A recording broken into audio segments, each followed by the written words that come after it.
بسم اللہ الرحمن الرحیم۔ وَاتْلُو اور پڑھیے علیہم ان پر نبأ الذی خبر اس شخص کی آتینہ جس کو ہم نے دی آیاتنا اپنی آیات فانسلخ منہا تو اس نے چھوڑ دیا ان کو فاتبعہ الشیطان اور وہ پیچھے لگا اس کے شیطان کے فکان پس وہ ہو گیا من الغاوین سرکشوں میں سے۔ تو یہاں پہ ایک واقعہ بیان کیا جا رہا ہے کہ ایک عالم تھا تو وہ اللہ کے اسم اللہ کے نام کے ذریعے اللہ کے اسم کے ذریعے اللہ سے جو بھی دعا کرتا تھا اللہ تعالیٰ اس کی دعا کو قبول کرتے تھے، اس کی ہر دعا اللہ تعالیٰ قبول کرتے تھے۔ تو وہ کیا ہوا کہ جیسے ہم یہ موسیٰ علیہ السلام کی قوم کا پڑھے ہیں، جب یہ قوم جو تھی فرعون غرق ہو گیا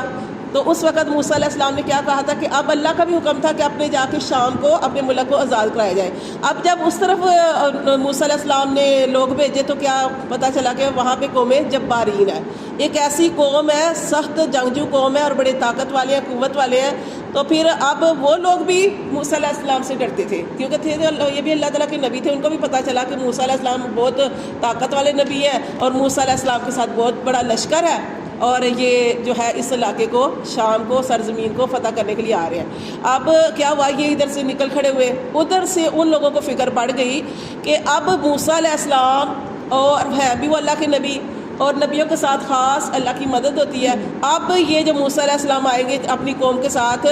تو بے شک وہ بڑے جنگجو تھے، بڑے طاقت والے تھے، پھر بھی ان کے دل میں خوف تھا کیونکہ اللہ تعالیٰ نے نبیوں کا خوف بھی لوگوں کے دلوں میں ڈالا ہوا ہے۔ اب انہوں نے یہ لوگ جو تھے اس عالم کے پاس گئے جس کا نام تھا بلعام بن باورا،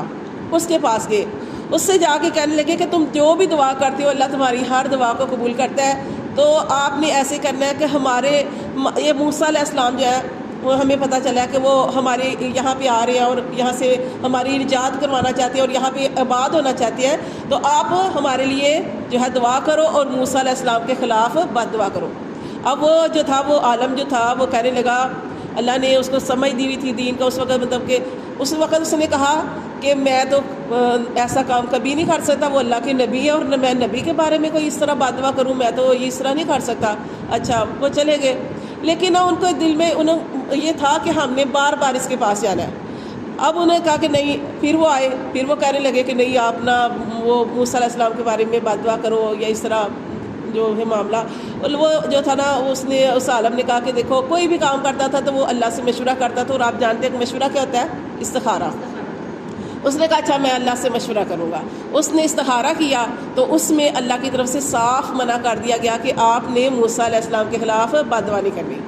اب ان کو منع کر دیا گیا، اس آدمی کو عالم کو منع کر دیا گیا، اس نے اپنی قوم کو بتا دیا کہ دیکھو بے شک تم میری قوم ہو، میرے ساتھی ہو، لیکن میں اللہ کے نبی کے خلاف بد دعا نہیں کر سکتا۔ اب یہ لوگ جو تھے پیچھے ہی پڑے ہوئے تھے۔ اب پھر تھوڑا سا ٹائم گزرا، پھر تحفے تحائف لے کے آ گئے، اور کچھ جگہ پہ یہ بھی آتا ہے کہ اس کی بیوی کو بہت زیادہ تحفے تحائف دے دیے اور اس کی وجہ سے بیوی نے اس کو مادہ کیا۔ پھر وہ کہنے لگے کہ نہیں آپ جو ہے نا ہمارے بارے میں اس طرح دعا کرو اور موسیٰ کے خلاف بد دعا کرو۔ اب یہ ہوا کہ اس وقت جو بھی بیوی کا چکر تھا یا اس نے لے لیا یا یہ لالچ میں آ گیا، بہرحال یہ ہوا کہ اس نے کہا کہ میں اللہ سے مشورہ کروں گا، پھر اس نے کہا استخارہ کروں گا۔ اب اس نے استخارہ کیا، اس کے اندر کچھ نہیں آیا، کچھ بھی نہیں آیا۔ اس نے اپنی قوم کو بتایا کہ میں نے اللہ سے مشورہ کیا ہے تو اللہ تعالیٰ کی طرف سے مجھے کوئی جواب نہیں ملا، خاموشی ہے اللہ کی طرف سے۔ تو پھر وہ کہنے لگے، قوم کہنے لگی، وہ لوگ کہنے لگے کہ اگر دیکھو پہلے بھی تو اللہ نے تمہیں منع کر دیا تھا، اگر اللہ چاہتا اب بھی منع کر دیتا، اس لیے تم یہ کام کرو۔ اب یہ آدمی بھی تیار ہو گیا، یہ بھی تیار ہو گیا اب موسیٰ کے خلاف بد دعا کرنے کے لیے۔ اب یہ جو تھا اس نے کہا کہ فلاں جگہ پہ پہنچ جائے، وہاں پہ سارے پہنچے، پہاڑ کے اوپر چڑھ کے وہاں پہ اس نے بد دعا کرنی تھی اور کہنا تھا میں بد دعا کروں گا، تم نے آمین کہنا ہے، کیونکہ یہ اللہ کا نام جانتا تھا، جو بھی دعا یا بد دعا جو کچھ بھی کرتا تھا اس کی دعا جو تھی وہ قبول ہوتی تھی۔ اب یہ پہاڑ پہ چڑھا، پہاڑ پہ چڑھ کے جیسے ہی اس نے دعا کرنی شروع کی، اس کی زبان تو باہر نکل آئی، اندر سے باہر ہی آ گئی، اندر سے باہر آ گئی، اور جو موسیٰ کے خلاف بد دعا کرتا تھا وہ بد دعا قوم کے خلاف ہوتی جا رہی تھی، اور جو قوم کے حق میں دعا کرتا تھا وہ موسیٰ علیہ السلام کے حق میں ہوتی جا رہی تھی۔ اب قوم اس کو کہنے لگی یہ کر کیا رہے ہو؟ اس نے کہا میرے اوپر میرا اختیار نہیں رہا، میں کچھ نہیں کر رہا، یہ اب میرے دین بھی دنیا بھی وہ سمجھ گیا، میری دنیا بھی خراب ہو گئی، میری آخرت بھی خراب ہو گیا۔ ہاں لیکن اس نے پھر کہا، اس نے کہا کہ ایک مشورہ دیتا ہوں، اور وہ مشورہ یہ ہے کہ میں تو اب خراب ہو گیا, میری تو اب نجات ہے ہی نہیں, میرا تو اللہ نے بیڑا گرک کر دیا ہے. اب بات یہ ہے کہ تم چاہتے ہو نا کہ موسیٰ علیہ السلام کی قوم کو فتح نہ ملے, تو ایک ترکیب بتاتا ہوں تو اس پر عمل کرو. اس نے کہا کہ آپ ایسے کرو کہ جو لشکر ہے نا موسیٰ علیہ السلام کا, وہاں پہ نا بڑی خوبصورت سجا کے اس طرح کے کپڑے ڈال کے عورتوں کو سجا کے بھیجو کہ وہ کپڑے پہن کے جائیں, یعنی کہ اس طرح کے فحاشی والے کپڑے پہن کے جائیں اور جو ہے نا خوب تیار ہو کے جائیں, تو ان عورتوں کو موسیٰ علیہ السلام کے لشکر میں بھیج دو. تو وہ کوئی بھی آدمی اگر برائی میں مبتلا ہو گیا تو اس قوم کے اوپر اللہ کا عذاب آ جانا, کیونکہ یہ نبی ان کو دعوت دینے والا ہے, نبی ابھی موجود ہے, اور نبی کی جو ان کی سرپرستی میں اس کے باوجود اس طرح کا کام ہو تو یہ پھر ان کی ہلاکت ہے. اب اس نے یہ طریقہ بتایا, اس نے کہا اگر کوئی بھی اس میں کام میں مبتلا ہو گیا تو وہ قوم کبھی بھی فتح نہیں پا سکتی, کہ جس قوم کے اندر بے حیائی ہو جائے وہ قوم کبھی فتح نہیں پا سکتی. اس نے یہ بھی بتا دیا. اب یہ کیا تھا, اس نے ایسے کیا, اس کی قوم نے ایسے کیا کہ اپنی جتنی بھی خوبصورت لڑکیاں تھیں نا ان کو ایسے ہی کپڑے پہنا کے تو وہ خوبصورت سجا سجو کے تو اس قوم میں بھیج دیا, وہاں لوگوں کے پاس بھیج دیا. اب کہتے ہیں کہ اس وقت موسیٰ علیہ السلام بھی اس وقت نہیں تھے, تو ان کے جو آگے کوئی اور منشی وغیرہ جو بھی ہوتے ہیں وہ بھی نہیں تھے. تو اس وقت کیا ہوا کہ ایک بنگالی آدمی تھا, تو اس نے اس عورت کو دیکھا, ایک عورت کو دیکھا, تو بس وہ تو اس کے اوپر فریفتہ ہو گیا. اب یہاں تک کہ اس نے اس کے ساتھ بے حیائی کا کام کر دیا. اب جب یہ کام ہوا اسی وقت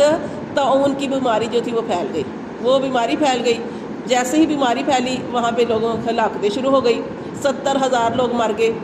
اور یہ جب یہ موسیٰ ان کو پتہ چلا آگے کہ یہ اس طرح کا کام ہو گیا ہے, انہوں نے کیا کیا کہ جس آدمی نے یہ کام کیا تھا اس کو اور اس عورت کو قتل کر دیا, مار دیا. لیکن اس وقت بیماری چونکہ اب اللہ کا عذاب آ چکا تھا, بیماری پھیل چکی تھی, 70,000 جو تھے یہ بنی اسرائیلی جو تھے مر گئے. تو فتح آپ کیسے آپ جانتے ہیں نا کہ فتح ان کو ملی 40 سال بھٹکتے رہے, پھر ان کو جا کے تو یہ سرزمین جو تھی یہ فتح ہوئی تھی, ورنہ یہ ایسے بھٹکتے رہتے. تو یہ اس کا واقعہ بتایا جا رہا ہے بلام بن بورا کا, اس کے بارے میں پڑھیں گے پھر آپ کو تھوڑی سمجھ آئے گی. اللہ فرماتے ہیں وَاتْلُ اور پڑھیے علیہم ان پر نبا الذی خبر اس شخص کی آتینہ جس کو ہم نے دی آیاتنا اپنی آیات. اللہ فرماتے ہیں ہم نے اپنی آیات دی, فانسلخ وہ چھوڑ گیا منہا اس کو, فاتبعہ الشیطان اور وہ اس کے پیچھے لگ گیا شیطان, فکان بس وہ ہو گیا من الغاوین سرکشوں میں بہکوں میں ہوئے میں سے. ولو شینا اور اللہ چاہتے ہیں, اللہ تعالیٰ فرماتے ہیں ولو اور اگر شینا ہم چاہتے لرفعنہ تو اس کو بلند کرتے بھی ہاں اس کے ذریعے مطلب اس آیات کے ذریعے, اس قرآن کے ذریعے. قرآن بلندی ہے, اللہ فرماتے اس قرآن کے ذریعے, ان آیات کے ذریعے بلند کرتے. وَلَكِنَّهُ لیکن وہ اخلدا وہ جھک گیا الی الارض زمین کی طرف. اب زمین کی طرف سے مراد زمین کی چیزوں کی طرف, دنیاوی چیزوں کی طرف.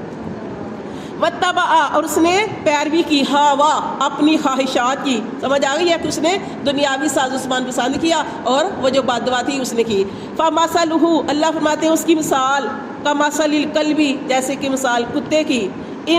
اس کی مثال اللہ نے کتے سے دی. اللہ فرماتے ہیں اللہ نے کتنا اعلیٰ رتبہ دیا تھا, اس کو بلندی دی تھی کہ جو بندہ آپ دیکھیں نا کوئی دین والا بندہ گزرتا ہے, جیسے ابن مازی, جیسے آپ دیکھیں قاری صاحب گزرتے ہیں یا اس طرح کے علماء گزرتے ہیں, تو کتنا اچھا لگتا ہے کہ اللہ نے کتنا اعلیٰ رتبہ دیا ہے. اللہ فرماتے ہیں کہ ان تحملی لیکن اس کی مثال اللہ نے کتے سے دی کہ اس نے اپنے اس کام کو سنبھالا نہیں ہے. ان تحمل علیہ اللہ فرماتے ہیں اگر اس کتے کے اوپر بوجھ ڈالا جائے یلحس پھر بھی زبان باہر نکالتا ہے, خالی بھی ہوتا او تترک ہو یا اس کو چھوڑ دیا جائے یلحس پھر بھی ہانپتا ہے ہر وقت. یہ زبان نکالنا کیا ہے, یہ وہ کیا کہتے ہیں نا کہ زبان نہیں کہتے دل نہیں بھریا, زبان نہیں بھری, کہ مطلب کہ لالچ ہر وقت. کتے کا ہر وقت یہی مسئلہ ہوتا ہے کہ ہر وقت اس نے اپنی زبان جیسے نکال کے رکھنی ہے. اللہ فرماتے ہیں کہ اس کی مثال کتے جیسی کہ اس کے اوپر بوجھ ڈالا جائے یا نہ ڈالا جائے تو یہ ہر وقت ہانپتا ہے, زبان باہر نکال کے رکھتا ہے. ذالک یہ مثل القوم الذین یہ ہے مثال ان لوگوں کی کذبوا جنہوں نے جھٹلا دیا بھی آیاتنا ہماری آیات کو. فقصص قصصی تو بیان کرو قصہ, لعلہم شاید کہ وہ یتفکرون شاید کہ وہ دھیان کرے. کون دھیان کرے؟ یہ جو ہم پڑھنے والے ہیں. قرآن جو ہے رہتی دنیا والوں کے لیے یہ جو قرآن ہے ہمارے لیے ہدایت کا ذریعہ ہے کہ یہی یہ بتایا گیا ہے کہ لالچ میں نہیں آنا. اس لیے خیر کی چیز خواہ تھوڑی ہی ہو اللہ تعالیٰ اس میں کتنی برکت ڈال دیتے ہیں. تو یہ وہ جیسے چکی والا واقعہ تھا کہ اس کے اندر کچھ بھی نہیں تھا لیکن اللہ تعالیٰ نے برکت ڈالی ہوئی تھی تو اس کے اندر سے آٹا نکلتا جا رہا تھا. تو یہ اسی طرح نبی پاک صلی اللہ علیہ وسلم جب اس دنیا سے گئے اور حالانکہ آپ صلی اللہ علیہ وسلم کے گھر کتنے دن کھانے کے لیے نہیں ہوتا تھا، اور آپ صلی اللہ علیہ وسلم نے اپنی ایک زرہ، وہ جنگی لباس وہ دیکھے تو کچھ جو وغیرہ لے کے آئے ہوئے تھے گھر کے اندر، تو بیویاں آپ صلی اللہ علیہ وسلم کے بعد بھی وہی پکاتی رہی، تو بیویوں نے کہا کہ یہ تو ختم ہی نہیں ہو رہا اناج، انہوں نے کھول کے، وہ برکت تھی نا، تو اب پھر جب کھول کے دیکھا تو بس 1-2 دن تک ختم ہو گیا۔ تو یہ ہوتا ہے کہ چیز تھوڑی ہو لیکن اس میں اللہ تعالیٰ کی برکت جو ہے وہ شامل حال ہوتی ہے، اور کسی کے پاس زیادہ ہوتا ہے تو بہت زیادہ ہو، غلط طریقے سے آیا ہو تو پھر جاتا بھی اسی طریقے سے ہے۔ تو اللہ فرماتے ہیں کہ یہ قرآن جو ہے دنیاوی لالچ میں نہیں آنا چاہیے، دنیا کی چیزیں، وہ جیسے اللہ فرماتے ہیں نا وہ ہمیں دعوت دے رہی ہوتی ہے، جیسے ہم نے مچھلی والوں کا واقعہ پڑھا نا، کہ اسی طرح یہ جو مچھلیاں دعوت دیتے ہیں، اسی طرح ہمیں گناہ دعوت دیتے ہیں، اسی طرح ہمیں یہ غلط کام جو ہے نا وہ دعوت دیتے ہیں۔ اب دیکھیں نا کوئی کام کرتا ہے، جاب کرتے ہیں، تو گھر آ کے لوگ رشوت دے جاتے ہیں، ہمارا یہ کام کر دو، تو مطلب یہ اب اس طرح کی جو ساری چیزیں، اسی طرح جیسے رستے میں کھڑے ہوتے ہیں، ٹریفک کے لیے کھڑے ہوتے ہیں لوگ، چلان ہو گیا تو لوگ خود اس کو پیسے دیتے ہیں، بھائی ہمارا چلان نہ کری تو ہمارا یہ رکھ لے، تو یہ ساری چیزیں جو ہے نا یہ ساری چیزیں غلط ہیں۔ تو اللہ فرماتے ہیں کہ یہ قرآن جو ہے یہ کس سے بیان کرتا ہے، لعلہم یتفکرون، شاید کہ وہ سمجھیں۔ بری ہے مثلا مثال، قوم الذین، اس قوم کی وہ جو کذبوا، جنہوں نے جھٹلایا بھی آیاتنا، ہماری آیات کو، وانفسہم، اور اپنی جانوں پہ، کانوا تھے، یظلمون، وہ خود ہی ظلم کرنے والے۔ بس اتنے